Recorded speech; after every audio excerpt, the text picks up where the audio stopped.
Hey there, it's me, your imaginary friend, and I have another story for you. Today, this is by Phipps Shiel. And as always, try to bear in mind that sometimes an author will have included something in their work that at the time of writing seemed fine to them, and it's not always fine. This is called, and I hope I'm pronouncing this remotely correctly, Xélucha. It starts with a quote from a diary.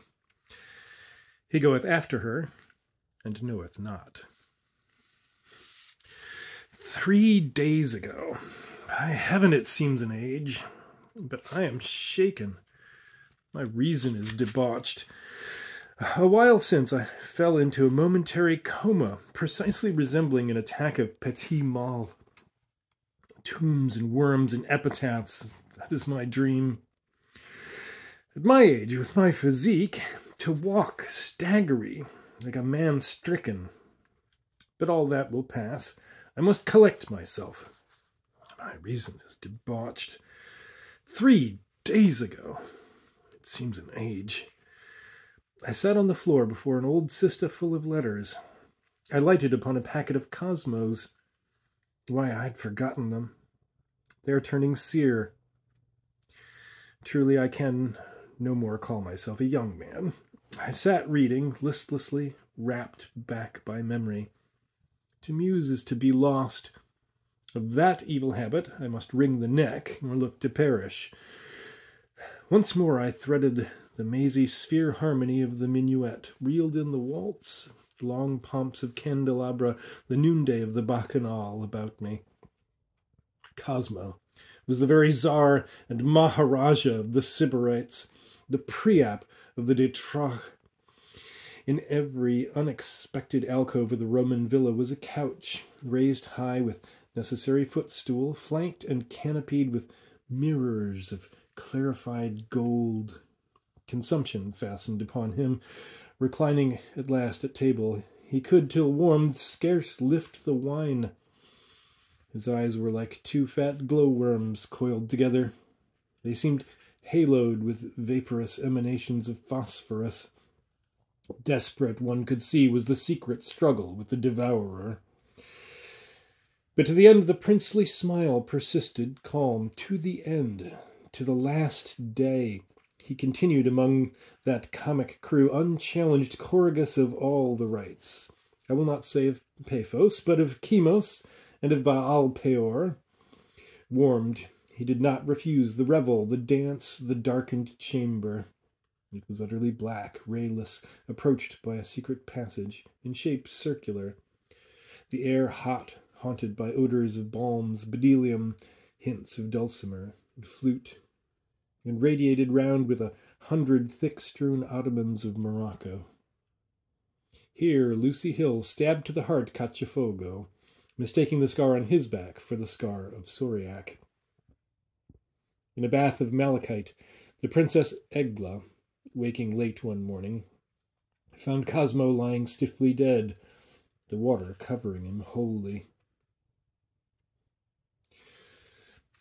But in God's name, Mirame, so he wrote, to think of Xélucha dead.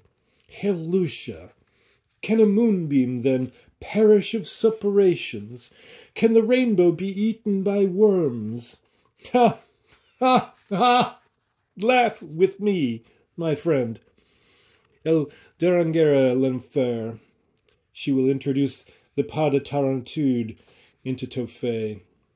Xélucha, the feminine, Xélucha, recalling the splendid harlots of history. Weep with me. Manat rara meas lacrima pergenas. Expert as Thargelia, cultured as Aspatia, purple as Semiramis. She comprehended the human tabernacle, my friend, its secret springs and tempers, more intimately than any savant of Salamanca who breathes.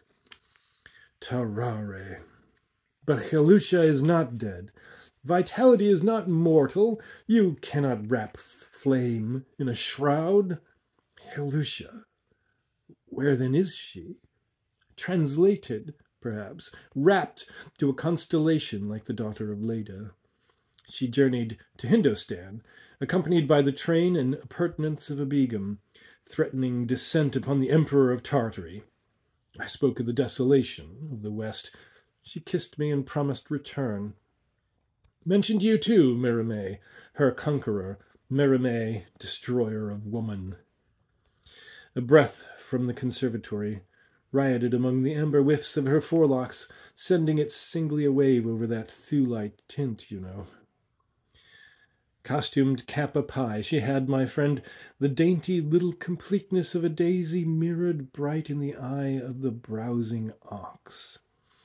A simile of Milton had for years, she said, inflamed the lust of her eye.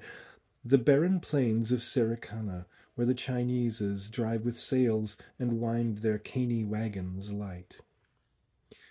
I and the Sabaeans, she assured me, wrongly considered flame the whole of being, the other half of things being Aristotle's quintessential light. In the Urania Hierarchia and the Faust book, you meet a completeness. Burning seraph, cherub full of eyes, Xélucha, combined them. She would reconquer the Orient for Dionysus and return. I heard of her blazing at Delhi, drawn in a chariot by lions. And this rumor, probably false. Indeed, it comes from a source somewhat turgid. Like Odin, Arthur, and the rest, Xélucha will reappear. Soon, subsequently, Cosmo lay down in his balneum of malachite and slept, having drawn over him the water as a coverlet. I, in England, heard little of Xélucha. First that she was alive, then dead, then alighted at old Tadmor in the wilderness. Palmyra now. Nor did I greatly care, Xélucha having long since turned apples of Sodom in my mouth. Till I sat by the Sister of Letters and reread Cosmo, she had for some years passed from my active memories. The habit is now confirmed in me of spending the greater part of the day in sleep, while by night I wander far and wide through the city under the seductive influence of a tincture which has become necessary to my life. Such an existence of shadow is not without charm, nor, I think, could many minds be steadily subjected to its conditions without elevation, deepened awe. To travel alone with the primordial cannot but be solemn. The moon is of the hue of the glowworm, and night of the sepulchre. Nux bore not less Thanatos than Hypnos, and the bitter tears of Isis redundulate to a flood. At 3, if a cab rolls by, the sound has the augustness of thunder. Once at 2, near a corner, I came upon a priest seated, dead, leering, his legs bent. One arm supported on a knee, pointed with rigid, accusing forefinger obliquely upward. By exact observation, I found that he indicated Betelgeuse, the star Alpha which shoulders the wet sword of Orion. He was hideously swollen, having perished of dropsy. Thus, in all supremes is a grotesquerie, and one of the sons of night is Buffo. In a London square deserted, I should imagine, even in the day, I was aware of the metallic, silvery clinking approach of little shoes. It was 3 in a heavy morning of winter, the day after my rediscovery of Cosmo. I'd stood by the railing, regarding the clouds sail as under the sea-legged pilotage of a moon wrapped in cloaks of inclemency. Turning, I saw a little lady, very gloriously dressed. She had walked straight to me.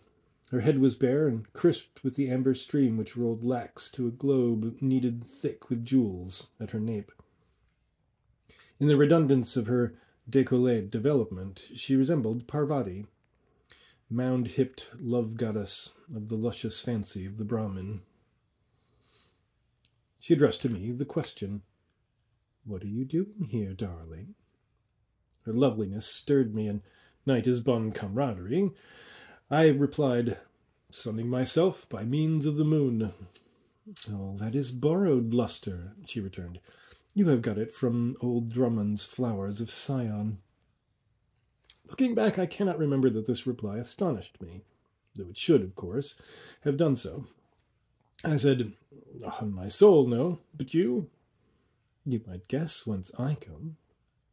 You are dazzling. You come from Paz. Oh, farther than that, my son. Say a subscription ball in Soho. Yes? And alone, in the cold, on foot? Why, I am old and a philosopher. I can pick you out riding Andromeda yonder from the ridden ram. They are in error, monsieur, who suppose an atmosphere on the broadside of the moon.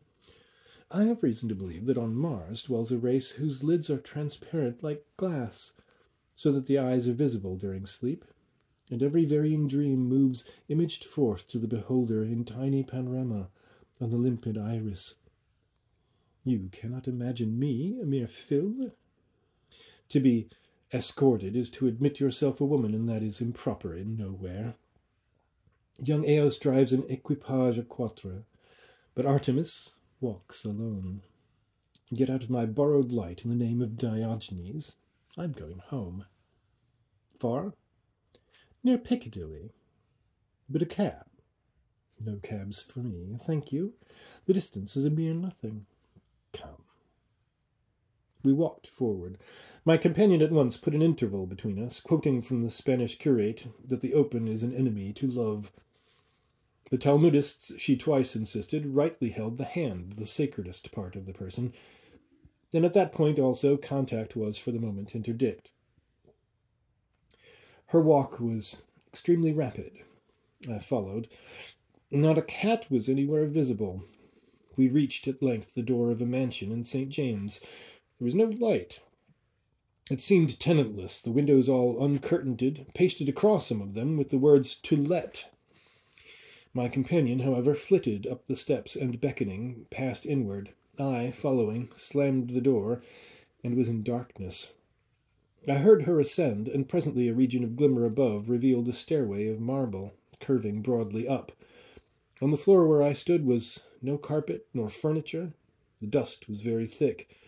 I had begun to mount when, to my surprise, she stood by my side, returned, and whispered, "To the very top, darling." She soared nimbly up, anticipating me. Higher, I could no longer doubt that the house was empty but for us. All was a vacuum, full of dust and echoes. But at the top, light streamed from a door, and I entered a good-sized oval saloon, at about the center of the house. I was completely dazzled by the sudden resplendence of the apartment. In the midst was a spread table, square, opulent, with gold plate, fruit dishes, 3 ponderous chandeliers of electric light above, and I noticed also, what was very bizarre, one little candlestick of common tin, containing an old soiled curve of tallow on the table. The impression of the whole chamber was one of gorgeousness not less than Assyrian. An ivory couch at the far end was made sun-like by the headpiece of chalcedony, forming a sea for the sport of emerald ichthyosauri. Copper hangings, panelled with mirrors in iasperated crystal, corresponded with a dome of flame and copper. Yet this latter, I now remember, produced upon my glance an impression of actual grime. My companion reclined on a small Sigma couch, raised high to the table level in the Semitic manner, visible to her saffron slippers of satin. She pointed me a seat opposite.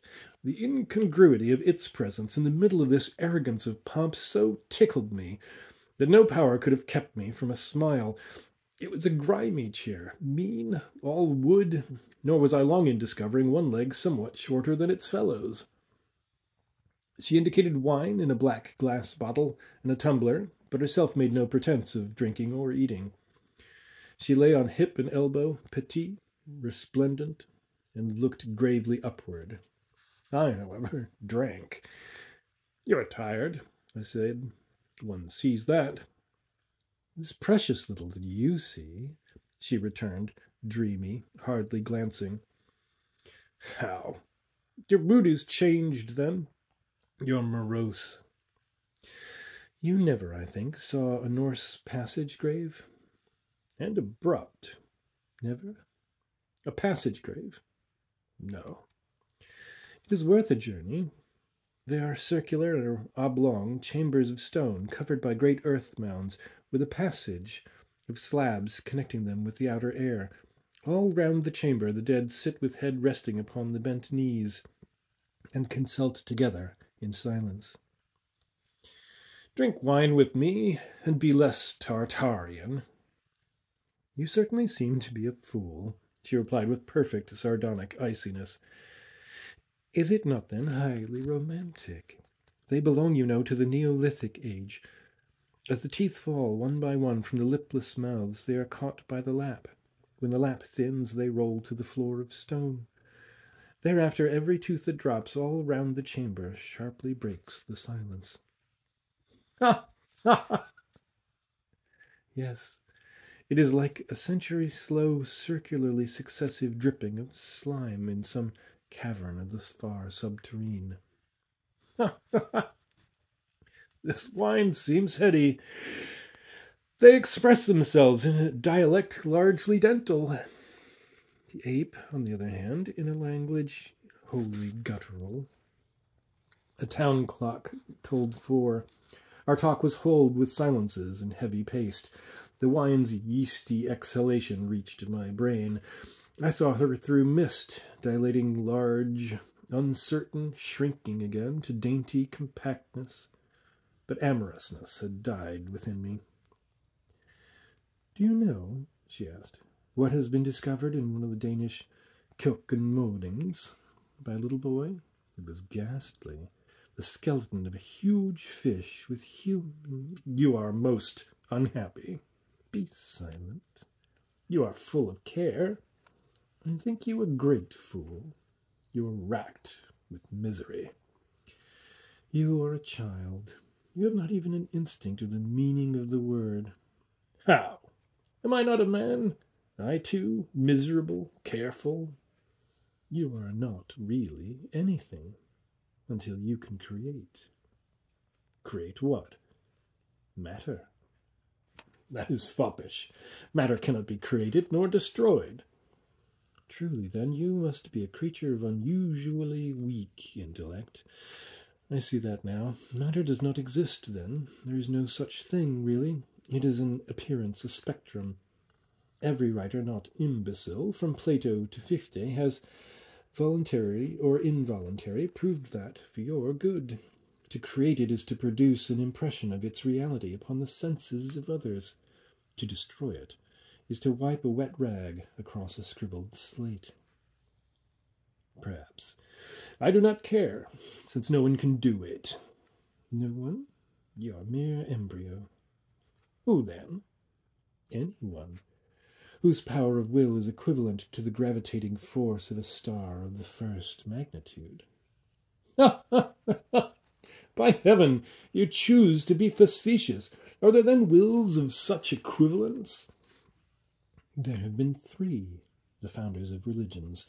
There was a 4th, a cobbler of Herculaneum, whose mere volition induced the cataclysm of Vesuvius in 79, in direct opposition to the gravity of Sirius. There are more fames than you have ever sung, you know. The greater number of disembodied spirits, too, I feel certain." "By heaven, I cannot but think you full of sorrow. Poor wight. Come, drink with me. The wine is thick and boon. Is it not Settian? It makes you sway and swell before me. I swear, like a purple cloud of evening. But you are mere clayey ponderance. I did not know that. You are no companion. Your little interest revolves round the lowest centres. Come, forget your agonies. What, think you, is the portion of the buried body first sought by the worm?" "The eyes. The eyes." "You are hideously wrong. You are so utterly at sea." "My God!"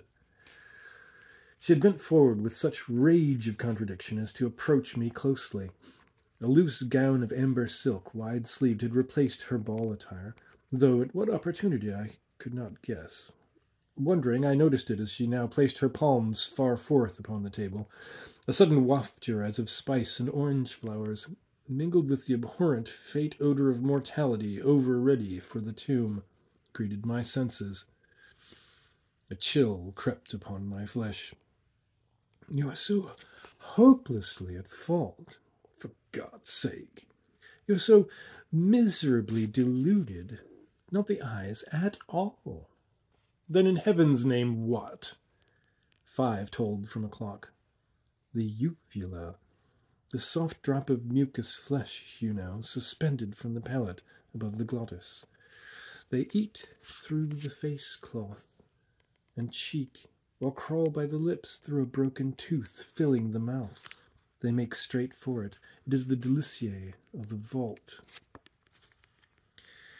At her horror of interest I grew sick. At her odor and her words, some unspeakable sense of insignificance, of debility, held me dumb. You say I am full of sorrows. You say I am racked with woe, that I gnash with anguish. Well, you are a mere child in intellect. You use words without realization of meaning, like those minds in what Leibniz calls symbolical consciousness. But suppose it were so. It is so. You know nothing. I see you twist and grind. Your eyes are very pale. I thought they were hazel. They were of the faint bluishness of phosphorus shimmering seen in darkness. That proves nothing. But the white of the sclerotic is dyed to yellow, and you look inward. Why do you look so palely inward, so woe-worn upon your soul? Why can you speak of nothing but the sepulchre and its rottenness?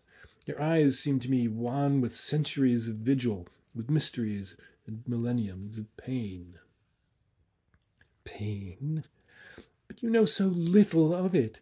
Your wind and words, of its philosophy and rationale, nothing. Who knows? I will give you a hint.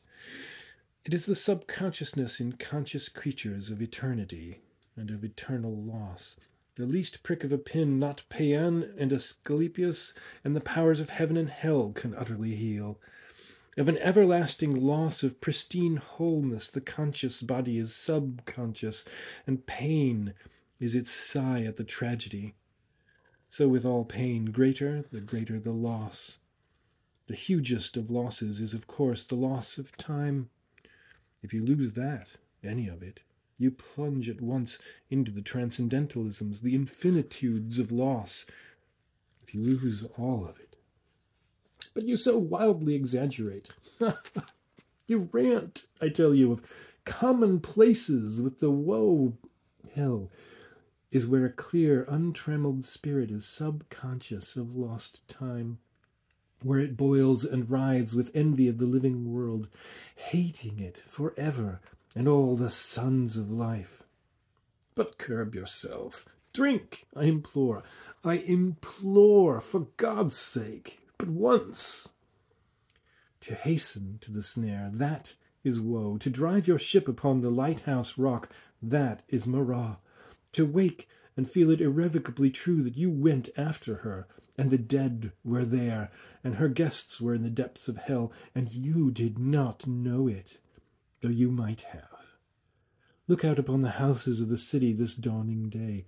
Not one, I tell you, but in it haunts some soul, walking up and down the old theatre of its little day, goading imagination by 1,000 childish tricks, resemblances, elaborately duping itself into the momentary fantasy that it still lives, that the chance of life is not forever and forever lost, yet riving all the time with its under-memories of the wasted summer, the lapsed brief light between the two eternal glooms. Riving, I say, and shriek to you, riving Mérimée, you destroying fiend! She had sprung, tall now, she seemed to me, between couch and table. Mérimée! I screamed.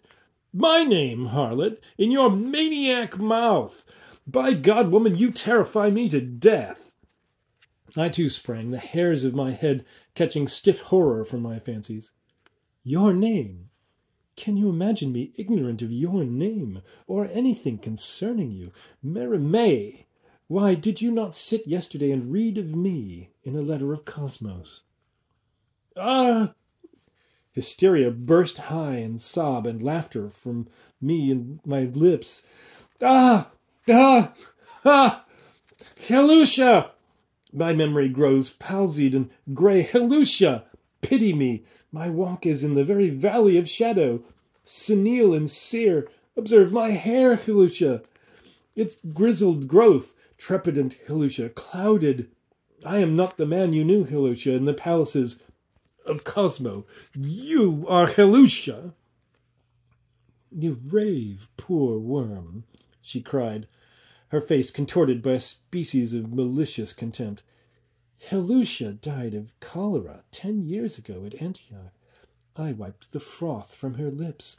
Her nose underwent a green decay before burial. So far sunken into the brain was the left eye. You are Xélucha! I shrieked. Voices now of thunder howl it within my consciousness, and by the holy God, Xélucha, though you blight me with the breath of that hell you are, I shall clasp you, living or damned. I rushed towards her. The word madman hissed as by the tongues of 10,000 serpents through the chamber. I heard a belch of pestilent corruption puffed poisonous upon the putrid air. For a moment, to my wildered eyes, there seemed to rear itself, swelling high to the roof, a formless tower of ragged cloud. And before my projected arms had closed upon the very emptiness of inanity, I was tossed by the operation of some behemoth potency, far circling backward to the utmost circumference of the oval, where, my head colliding, I fell, shocked, into insensibility.